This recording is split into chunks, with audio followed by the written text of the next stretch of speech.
ದಯ್ಯದ ಮನೆ ಅಧ್ಯಾಯ 7 ಆಷಾಢ ಬಹುಳ ಅಮಾವಾಸ್ಯೆ. ಬರೆದವರು ಕೆ.ವಿ. ಅಯ್ಯರ್. ಆಷಾಢ ಬಹುಳ ಅಮಾವಾಸ್ಯೆ.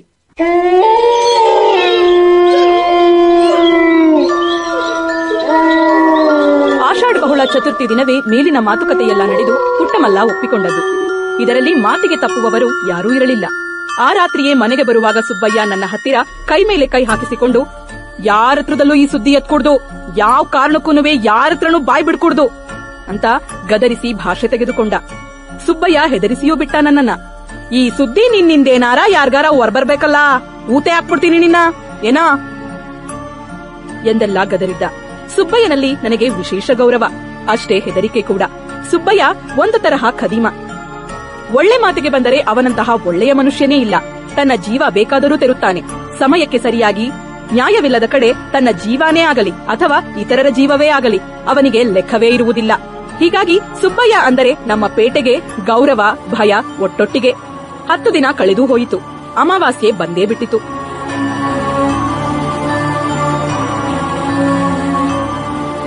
ಅಮಾವಾಸ್ಯೆ ದಿನದ ಹಿಂದಿನ ದಿನವೇ, ಅಂದರೆ ಚತುರ್ದಶಿಯ ದಿನವೇ, ದಿನ, ವಾರ, ನಕ್ಷತ್ರ, ತಿಥಿ ಇವೆಲ್ಲವನ್ನ ಹೇಳುವ ಒಬ್ಬ ಬ್ರಾಹ್ಮಣ ಬಂದು ನನ್ನ ಅಜ್ಜಿಯ ಕೈಯಿಂದ ಅಕ್ಕಿ, ಬೇಳೆ, ತೆಂಗಿನಕಾಯಿ, ಬೆಲ್ಲ, ಬಾಳೆಹಣ್ಣು ಎಲ್ಲವನ್ನ ದಾನವಾಗಿ ಪಡೆದ.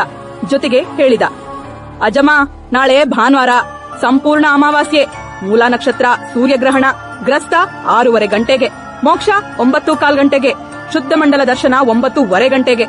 ಸ್ನಾನ ಮಾಡಿ 10 ಗಂಟೆ ಮೇಲೆ ಅಡಿಗೆ ಮಾಡ್ಕೊಳ್ಳಿ. ಧನುರ್ರಾಶಿಯವರು ಖಂಡಿತ ಶಾಂತಿ ಮಾಡ್ಕೊಳ್ಬೇಕು. ತುಂಬಾ ಕ್ರೂರವಾದ ದಿನ, ಯೋಚನೆ ಮಾಡಿ ನಾನ್ ಹೇಳಿದ್ದೆಲ್ಲ ನೆಪ್ತಿಲಿಟ್ಕೊಳ್ಳಿ ಎಂದು ಹೇಳಿಬಿಟ್ಟು ಹೋಗಿದ್ದ. ನಾನು ನನ್ನ ಗ್ರಹಚಾರಕ್ಕೆ ಹುಟ್ಟಿದ್ದು ಪೂರ್ವಾಷಾಢ ನಕ್ಷತ್ರ, ನನ್ನದೂ ಸಹ ಧನುರ್ರಾಶಿ. ಆ ದಿನ ನಮ್ಮ ತಂದೆಯವರು ಶಾಸ್ತ್ರಿಗಳನ್ನು ಕರೆಯಿಸಿ ಮನೆಯಲ್ಲಿಯೇ ಆಯುಷ್ಯ ಹೋಮ, ನವಗ್ರಹ ಜಪ ಹೋಮ ಎಲ್ಲವನ್ನೂ ಮಾಡಿಸಿದರು. ಏನೇ ಇವತ್ತು ಎಲ್ಲೂ ಮನೆ ಬಿಟ್ಟವನಿಗೆ ಹೊರಗಡೆ ಹೋಗ್ಕೂಡ್ದು ಅಂತ ಹೇಳು, ಇಲ್ಲಾಂದ್ರೆ ಕಪಾಳ ಸುಟ್ಟೋದಾತು ಎಂದು ಅಪ್ಪಣೆಯಾಗಿ ಹೋಯಿತು. ನನಗೋ ಅವತ್ತೆಲ್ಲ ಸುಬ್ಬಯ್ಯನ ಯಾವಾಗಪ್ಪ ನೋಡೋದು, ಏನೇನ್ ಏರ್ಪಾಟಾಗಿದ್ಯೋ ಏನೋ ಅಂತ ಯೋಚನೆ. ನನಗೆ ಅದರ ಹೊರತಾಗಿ ಬೇರೆ ಏನೂ ಬೇಕಾಗಿರಲಿಲ್ಲ. ಸಂಜೆ ಆಗುತ್ತಲೂ ಮೆಲ್ಲಗೆ ಅಜ್ಜಿಯನ್ನು ಪುಸಲಾಯಿಸಿ, ಅಜ್ಜಿ ಅಜ್ಜಿ ಅಜ್ಜಿ, ನನ್ ಸ್ನೇಹಿತ ಸೂರಿ ಮನೇಲಿ ಇಂಡಿಯಾ ಭೂಪಟ ತಂದಿದ್ದಾರೆ ಹೊಸದಾಗಿ, ಎಷ್ಟು ದೊಡ್ಡದಂತೆ ಗೊತ್ತಾ, ಇಲ್ಲೇ ತಾನೇ, ನೋಡ್ಕೊಂಡ್ ಬಂದ್ಬಿಡ್ತೀನಿ ಅಜ್ಜಿ, ಅಪ್ಪಂಗ್ ಹೇಳ್ಬೇಡ ಎಂದು ಪುಸಲಾಯಿಸಿ ಮನೆಯಿಂದ ನುಣಚಿಕೊಂಡು ಮಧ್ಯಾಹ್ನ 4 ಗಂಟೆ ಮೇಲೆ ಸೂರಿ ಮನೆಗೆ ಹೋಗಿ ಭೂಪಟವನ್ನು ನೋಡಿಕೊಂಡು ನೆಟ್ಟಗೆ ಸುಬ್ಬಯ್ಯನ ಮನೆಗೆ ಹೋದೆ. ಸುಬ್ಬಯ್ಯ ಆಗತಾನೆ ಎಲ್ಲಿಯೋ ಹೊರಗೆ ಹೋಗಿದ್ದವನು ಮನೆಗೆ ಬಂದಿದ್ದ. ನನ್ನನ್ನು ನೋಡುತ್ತಲೇ ಕೆರಳಿ ಕೆಂಡವಾದ. ನಾನು ಕೇಳಿಕೊಂಡೆ, ಸಿಟ್ ಮಾಡ್ಕೋಬೇಡ ಸುಬ್ಬಯ್ಯ, ನಾನ್ ಯಾರಿಗೂ ಬಾಯ್ ಬಿಡಲ್ಲ, ನಾನ್ ಯಾವತ್ತೂ ನಿನ್ ಮಾತ್ ತಪ್ಪಲ್ಲ ಆಯ್ತಾ. ಸುಬ್ಬಯ್ಯ ಸುಮ್ಮನಾದ. ಒಳ್ಳೇದು ನೋಡು, ನೀನು ನಮ್ಮನೆ ಅಂತ ಹೇಳ್ತಾ ಇದೀನಿ, ಎಲ್ಲಾ ಏರ್ಪಾಡಾಗೋಗೈತೆ. ಬೆಳಗ್ಗೆ ಅಷ್ಟೊತ್ತಿಗೆ ನಿಮ್ಮನೆ ಮುಂದೆ ಬರೋವಾಗ ಎಲ್ಲ ಸಮಾಚಾರನೂ ನಿಂಗೂ ಹೇಳ್ತೀವಿ. ಈಗ ಸುಮ್ಕೆ ಗಮ್ ಅಂತ ಮನ್ಗೋಗು, ಬತ್ತಾ ಇರ್ಬೇಡ ಮನಿಕೆ ಎಂದು ಮತ್ತೆ ಗದರಿದ. ಆ ಕೋಪದಲ್ಲೂ ನಗುವನ್ನು ತಂದುಕೊಂಡು ಸರಿ ಸರಿ ಎಂದು ಹೇಳಿ ನೆಟ್ಟಗೆ ಮನೆಗೆ ಹೋದೆ.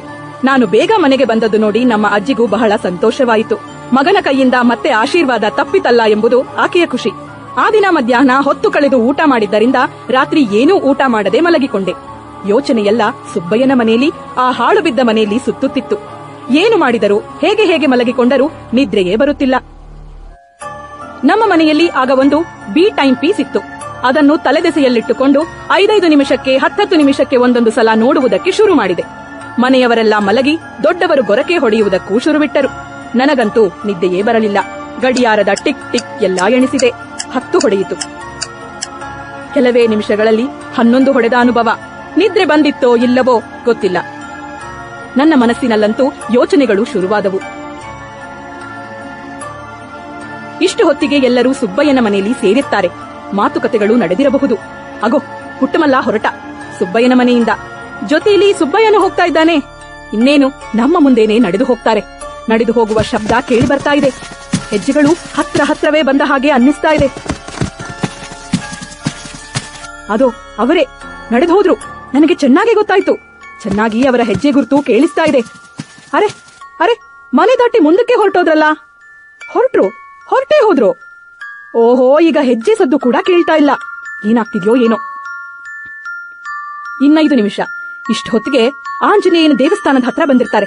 ಪುಟ್ಟಮಲ್ಲ ತನ್ನ ಕೈಯಲ್ಲಿ ತಂದಿರೋ ತೆಂಗಿನಕಾಯಿನ ಈಗ ಹೊಡಿತಾ ಇರಬಹುದು. ಕರ್ಪೂರ ಹಚ್ಚಿದಾನೆ.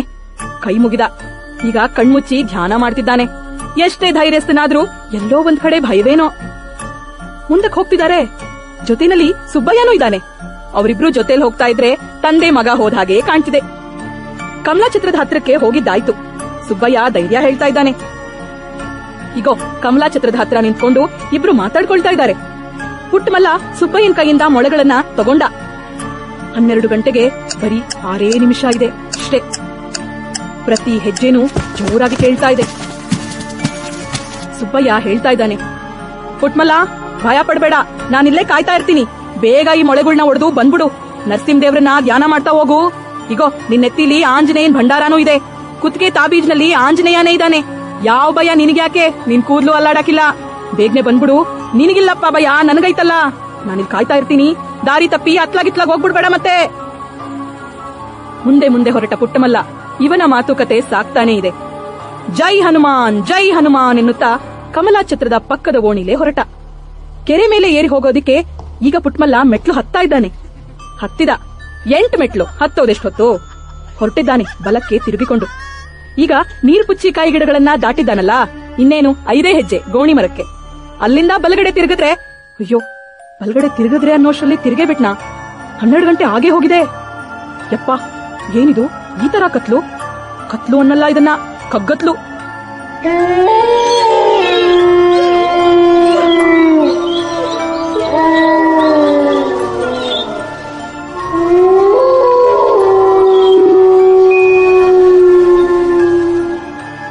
ಈ ಅಮಾವಾಸ್ಯೆ ಮಧ್ಯರಾತ್ರಿ ಏನೇನೋ ಶಬ್ದಗಳು. ಆ ದಾರಿಯಲ್ಲಿ ಒಂದು ಲಾಂಧ್ರದ ಕಂಬ ಕೂಡ ಇಲ್ಲ. ಸಾಲದಕ್ಕೆ ನಕ್ಷತ್ರಗಳ ಬೆಳಕಾದ್ರೂ ಇರಬೇಡ್ವೆ. ಅಯ್ಯೋ ನನ್ ಬುದ್ಧಿಗೆ, ಇವತ್ತು ತುಂಬಿದ ಅಮಾವಾಸ್ಯೆ ಅಲ್ವಾ? ಎಲ್ಲಿಂದ ಬರಬೇಕು ನಕ್ಷತ್ರ? ತುಂಬಾ ಮೋಡ ಮುಚ್ಚಿಕೊಂಡಿದೆ. ಎದುರಿಗೆ ಏನಿದೆ ಏನಿಲ್ಲ ತಿಳಿಯೋದೇ ಕಷ್ಟ. ನೆಪ್ಪಿನ ಮೇಲೆ ಹೆಜ್ಜೆ ಇಟ್ಕೊಂಡು ಹೋಗ್ಬೇಕಷ್ಟೇ.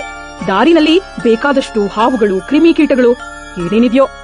ದಾರಿ ಏನಾರು ಬಿಟ್ಟು ಸ್ವಲ್ಪ ಆಚೆ ಈಚೆ ಹೋದ್ರೆ ಲಾಂಟಾನ, ನಾಕ್ಕತ್ತಾಳಿ ಪೊದೆಗಳು, ಜೊತೆಗೆ ಇವತ್ಯಾಕೋ ಏನೋ ಎಂದೂ ಇಲ್ದೇ ಇರೋಷ್ಟು ಗಾಳಿ ಬೇರೆ. ಮನುಷ್ಯನ್ನೇ ತೂರ್ಕೊಂಡು ಎತ್ತಾಕೊಂಡು ಹೊರಟೋಗೋತರ ಬಿರ್ಸಾಗ್ ಬೀಸ್ತಾ ಇದೆ ಅಲ್ವಾ?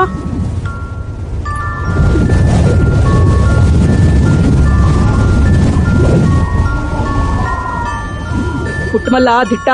ನೆಪ್ಪಿನ ಮೇಲೆ ಹೆಜ್ಜೆ ಇಟ್ಕೊಂಡು ಹೋದ್ರು ಸರಿಯಾದ ದಾರಿಲೇ ಹೋಗ್ತಾನೆ. ಯಮಗುಂಡಿಗೆ ಇವಂದು. ಇವನ್ ಹಾಗೆ ನಾವಾಗೋದ್ ಯಾವಾಗ್ಲೋ ಏನೋ. ಆಂಜನೇಯ ಅವನ ಎದೆನಲ್ಲೇ ಕೂತಿದ್ದಾನಲ್ಲ, ಅವನಿಗೆ ಭಯ ಅಂದ್ರೆ ಏನು ಅನ್ನೋದೇ ಗೊತ್ತಿಲ್ಲ. ಪುಟ್ಟಮಲ್ಲ ಇನ್ನ 5 ಹೆಜ್ಜೆಗೆ ಹಾಳ್ಮನೆ ಸೇರ್ಬಿಡ್ತಾನೆ. ಹಾ ಈಗ ಈಗ ಇರೋದು 2 ಮೆಟ್ಲು. ಹತ್ತಿದ್ದಾಯ್ತು. ಅರೆ ಇನ್ನೆರಡಲ್ಲಿಂದ ಬಂತು? ಇರೋದು 2 ಮೆಟ್ಲಲ್ವಾ? 1 2 3 4 ಮೆಟ್ಲು ಹತ್ತಿದ್ದಾಯ್ತು. ಮುಂದಕ್ಕೆ ಕಾಲಿಂದ ತಡವರಿಸಿ ನೋಡಿ ಇನ್ನು ಮೆಟ್ಟಿಲುಗಳು ಇಲ್ಲ ಅಂತ ನಿರ್ಧಾರ ಮಾಡ್ಕೊಂಡು ಮುಂದೆ ಹೋಗ್ತಿದ್ದಾನೆ. ಕಾಲ್ನಲ್ಲಿ ಮೆಟ್ ಹಾಕೊಂಡಿದ್ದಾನಾ? ಛೆ, ಗೊತ್ತಾಗ್ಲೇ ಇಲ್ಲ. ಈಗ ಪಡಸಾಲೆಗ್ ಬಂದ. ಕೈಯಿಂದ ತಡವರಿಸಿ ಗೋಡೆ ಮುಟ್ತಾ ಇದ್ದಾನೆ. ಬೀದಿ ಕಡೆ ಕೋಣೆ ಬಾಗ್ಲನ್ನ ಹುಡುಕಿದ್ದಾಯ್ತು. ಸಿಕ್ತಲ್ಲ ಬಾಗ್ಲು. ಒಳಗ್ ಹೋದ. ಗಾಳಿ, ಯಪ್ಪ ಏನ್ ಗಾಳಿ, ಏನ್ ಕತೆ. ಸುಯ್ಯೋ ಸುಯ್ಯೋ ಅಂತ ಶಬ್ದ. ಅದೇನ್ ಸುಯ್ಯೋ ಅನ್ನತ್ತೋ, ಯಾವ್ದಾರ ಬೇರೆ ಭಾಷೆಯಲ್ಲಿ ಮಾತಾಡುತ್ತೋ ಗೊತ್ತಾಗ್ತಾನೆ ಇಲ್ಲ. ಪುಟ್ಮಲ್ಲ ಹಾಕೊಂಡಿದ್ ಶರ್ಟು ಪಟಪಟ ಅಂತ ಬಡ್ಕೋತಾ ಇದೆ, ಗಾಳಿ ಜೊತೆನೆ ಮಾತಾಡೋ ತರ. ಈ ಪುಟ್ಮಲ್ಲಂದು 8 ಎದೆ ಗುಂಡಿಗೆ ಅನ್ನೋದು ಸುಳ್ಳಲ್ಲ ಬಿಡು. ಎದೆ ಮಾತ್ರ ಎಷ್ಟು ಶಾಂತವಾಗಿದೆ. ಯಾವುದೋ 1-2 ಮುರ್ಕಲ್ ಕಿಟಕಿ ಅನ್ಸತ್ತಪ್ಪ. ಬಾಗ್ಲು ಅಷ್ಟೇ ರಪ್ರಪ ರಪ್ರಪ ಅಂತ ಬಡ್ಕೋತಾವೆ. ಏನಾಗ್ತಿದೆ ಅಂತ ಗಮನ ಕೊಡೋದೇ ಕಷ್ಟ.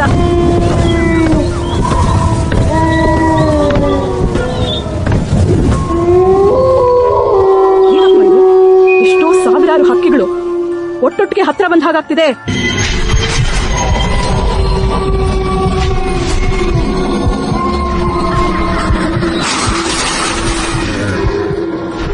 ಪುಟ್ಮಲ್ಲ ಒಳಗಡೆ ಬರೋದನ್ನ ನೋಡಿ ಕೀಚ್ ಕೀಚ್ ಅಂತ ಇದೆಯಲ್ಲ, ಏನದು?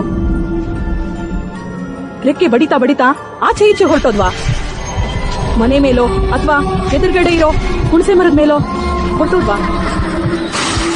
ಈ ಭೀಕರ ರಾತ್ರಿಯಲ್ಲಿ, ಅತಿ ಭೀಕರ ಸನ್ನಿವೇಶದಲ್ಲಿ ಪುಟ್ಟಮಲ್ಲ ಒಂದು ಮೊಳೆಯನ್ನು ಕೈ ಸುತ್ತಿಗೆಯಿಂದ ಗೋಡೆಗೆ ಹೊಡೆಯುತ್ತಿರುವ ಶಬ್ದ. Duff Duff Duff Duff. 2 ನಿಮಿಷ ಆಯ್ತು. 5 ನಿಮಿಷ ಆಯ್ತು. 10 ನಿಮಿಷ ಆಯ್ತು. ಮತ್ತೆ ಸದ್ದು. Duff Duff Duff Duff. ಏನಿದು? ಒಂದು ಮೊಳೆ ಹೊಡೆಯೋದಕ್ಕೆ 5, 10, 15 ನಿಮಿಷ ಬೇಕೆ? ಇನ್ನೇನು ಮುಗಿದೇ ಹೋಯ್ತು ಅನ್ಕೊಂಡ್ರೆ ಮುಗಿತಾನೆ ಇಲ್ವಲ್ಲ. ಮತ್ತೆ ಮತ್ತೆ ಶಬ್ದ.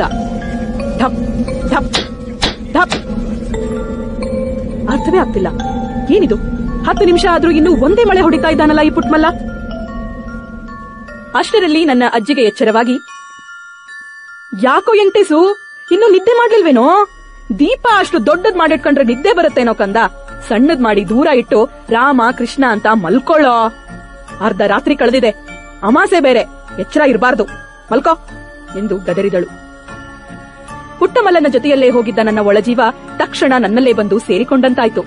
ನಾನು ಏನಿಲ್ಲಜ್ಜಿ, ಯಾಕೋ ನಿದ್ದೆ ಬರ್ಲಿಲ್ಲ ಅಷ್ಟೇ, ಕತೆ ಓದ್ತಾ ಇದ್ದೆ, ಹಾಗೆ ನಿದ್ದೆ ಬಂದ ಹಾಗಾಗಿದೆ ಅಜ್ಜಿ ಅಂದಳು. ಇಷ್ಟೊತ್ನಲ್ಲೇನೋ ಕತೆ ಓದೋದು ಕಂದ, ಬೇಡಪ್ಪ, ಎತ್ತಿಟ್ ಮಲಕ್ಕೋ, ಕಣ್ಮುಚ್ಚಿ ನಿದ್ದೆ ಮಾಡು. ಇಷ್ಟೊತ್ನಲ್ಲಿ ಕೆಟ್ಟ ಗಾಳಿ ಸಂಚಾರ ಮಾಡೋ ಹೊತ್ತು, ಅಮಾವಾಸ್ಯೆ ತುಂಬಾ ಕೆಟ್ಟ ದಿನ, ನಿಂಗೆಲ್ಲ ಅರ್ಥ ಆಗಲ್ಲ.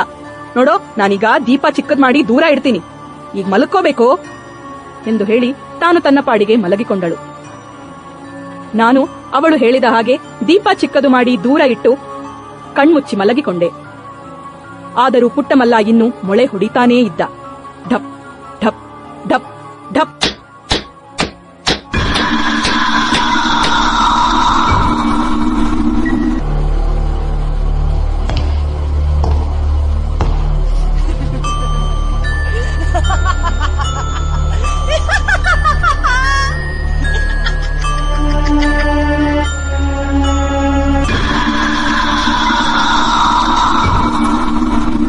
ಶಬ್ದ ಹೆಚ್ಚಾಗುತ್ತಿದೆ, ಆದರೆ ಅದೇನೋ ನಿಲ್ತಾನೇ ಇಲ್ಲ. ಆಗ ನನ್ನಜ್ಜಿ ನನ್ನ ಬಳಿಗೆ ಮತ್ತೆ ಎದ್ದು ಬಂದಳು. ವೆಂಕಟೇಶು, ಯಾಕೋ ಮಗು, ಏನೇನೋ ಕನ್ವರ್ಸ್ತಾ ಇದೆಯಲ್ಲೋ, ಭಯ ಬಿದ್ದ ಕಾಣ್ತಾ ಇದೆಯಲ್ಲೋ. ಎದ್ದೇಳಪ್ಪ, ಒಂದ್ ಸ್ವಲ್ಪ ನೀರ್ ಕುಡಿ, ನಿಮ್ ತಂದೆ ನೆಬ್ಬಿಸ್ಲೇನೋ, ಏನಾಯ್ತೋ ಮಾತಾಡೋ ಎಂದು ಗಾಬರಿಯಿಂದ ನನ್ನನ್ನು ಒಮ್ಮೆಲೆ ಎಳೆದೆಳೆದು ಎಬ್ಬಿಸುತ್ತಿದ್ದಳು. ನಾನು ಎಚ್ಚರಗೊಂಡೆ. ಸುಮ್ನೆ ಹೋಗ್ ಮಲಕೋ ಅಜ್ಜಿ, ಎಸ್ ಸರ್ತಿ ಬರ್ತೀಯಾ?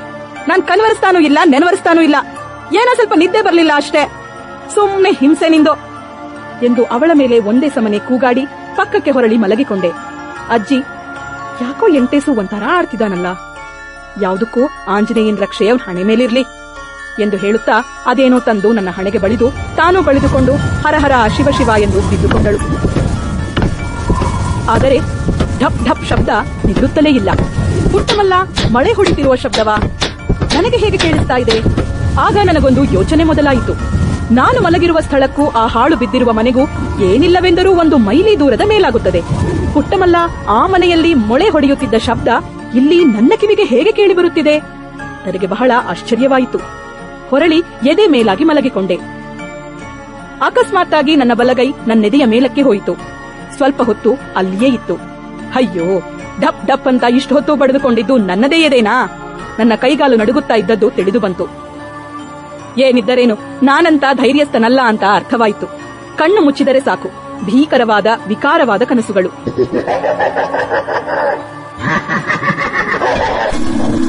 ಎಲ್ಲೆಲ್ಲೂ ರಾಕ್ಷಸರು, ಭೂತಗಳು, ಪಿಶಾಚಿಗಳೇ. ತೊಟ್ಟಿಲು ತೂಗುತ್ತಿರುವ ಪಿಶಾಚಿಗಳು, ಲಾಲಿ ಹಾಡುತ್ತಿರುವ ಪಿಶಾಚಿಗಳು, ತೊಟ್ಟಿಲು ಹಗ್ಗ ಬಿಚ್ಚಿಕೊಂಡು ಉಯ್ಯಾಲೆಯ ಕೊಕ್ಕೆಗಳಿಗೆ ಹಗ್ಗ ಕಟ್ಟಿ ಅದನ್ನು ತಮ್ಮದೇ ಕುತ್ತಿಗೆಗೆ ನೇಣು ಹಾಕಿಕೊಳ್ಳುತ್ತಿರುವ ಪಿಶಾಚಿಗಳು. ಆ ನೇಣು ಹಾಕಿಕೊಂಡ ಪಿಶಾಚಿಗಳನ್ನು ಇತರ ಪಿಶಾಚಿಗಳು ಅಲ್ಲಿಂದ ಇಲ್ಲಿಗೆ, ಇಲ್ಲಿಂದ ಅಲ್ಲಿಗೆ ಉಯ್ಯಾಲೆಯಾಡಿಸುತ್ತಾ ಲಾಲಿ ಹೇಳುತ್ತಿವೆ.